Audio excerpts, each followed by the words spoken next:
वहां उन्होंने यीशु को और उन दो कुकर्मियों को भी क्रूस पर चढ़ाया, एक को उनके दाएं और एक को उनके बाएं।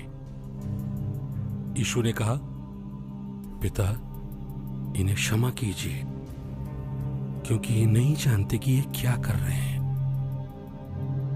यीशु को क्रूस पर चढ़ाने के बाद सैनिकों ने उनके कपड़े ले लिए और कुर्ते के सिवा उन कपड़ों के 4 भाग कर दिए, हर सैनिक के लिए एक एक भाग। उस कुर्ते में सीवन नहीं था, वो ऊपर से नीचे तक पूरा का पूरा बुना हुआ था। उन्होंने आपस में कहा, हम इसे नहीं फाड़ें, चिट्ठी डालकर देख लें कि यह किसे मिलता है। यह इसलिए हुआ कि धर्म ग्रंथ का यह कथन पूरा हो जाए। उन्होंने मेरे कपड़े आपस में बांट लिए और मेरे वस्त्र पर चिट्ठी डाली। सैनिकों ने ऐसा ही किया। जब उन्होंने यीशु को क्रूस पर चढ़ाया, उस समय पहला पहर बीत चुका था।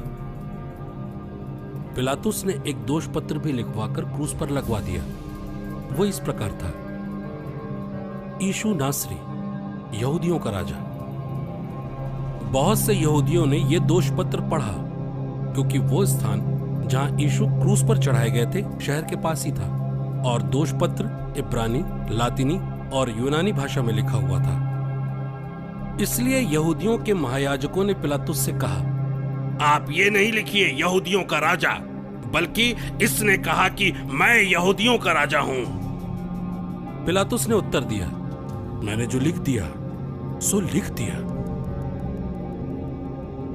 उधर से आने जाने वाले लोग यीशु की निंदा करते और सिर हिलाते हुए ये कहते थे, मंदिर ढाने वाले और 3 दिनों के अंदर उसे फिर से बना देने वाले, क्रूस से उतरकर अपने को बचा। महायाजक और शास्त्री भी उनका उपहास करते हुए आपस में ये कहते थे, इसने दूसरों को बचाया, लेकिन ये अपने को नहीं बचा सकता। ये तो मसीह है ना, इजराइल का राजा। अब ये क्रूस से उतरे जिससे हम देखकर विश्वास करें। जो यीशु के साथ क्रूस पर चढ़ाए गए थे वे भी उनका उपहास कर रहे थे। क्रूस पर चढ़ाए हुए कुकर्मियों में एक इस प्रकार यीशु की निंदा कर रहा था, तू मसीह है ना, तो अपने को और हमें भी बचा। पर दूसरे ने उसे डांट कर कहा, क्या तुझे ईश्वर का भी डर नहीं? तू भी तो वही दंड भोग रहा है।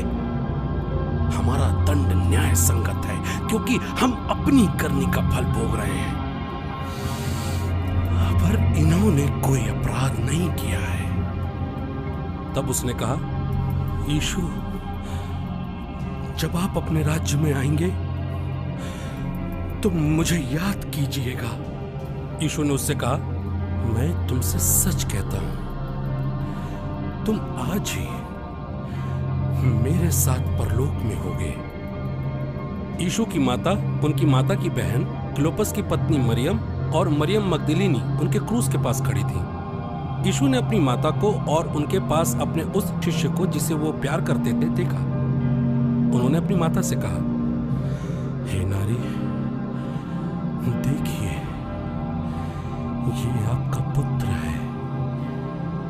इसके बाद उन्होंने शिष्य से कहा, देखो, ये तुम्हारी माता है। उसी समय से वो शिष्य उन्हें अपने घर ले गए। तब यीशु ने यह जानकर कि वो सब कुछ पूरा हो चुका है, धर्म ग्रंथ का लेख पूरा करने के उद्देश्य से कहा, मैं प्यासा हूं। वहां खट्टी अंगूरी से भरा एक पात्र रखा हुआ था। लोगों ने उसमें एक स्पंज डुबाया और उसे जूफे की डंडी पर रखकर यीशु के मुख से लगा दिया। दोपहर से तीसरे पहर तक पूरे प्रदेश में अंधेरा छाया रहा। तीसरे पहर यीशु ने ऊंचे स्वर से पुकारा, एलोई, एलोई, लामा सबक्तनी।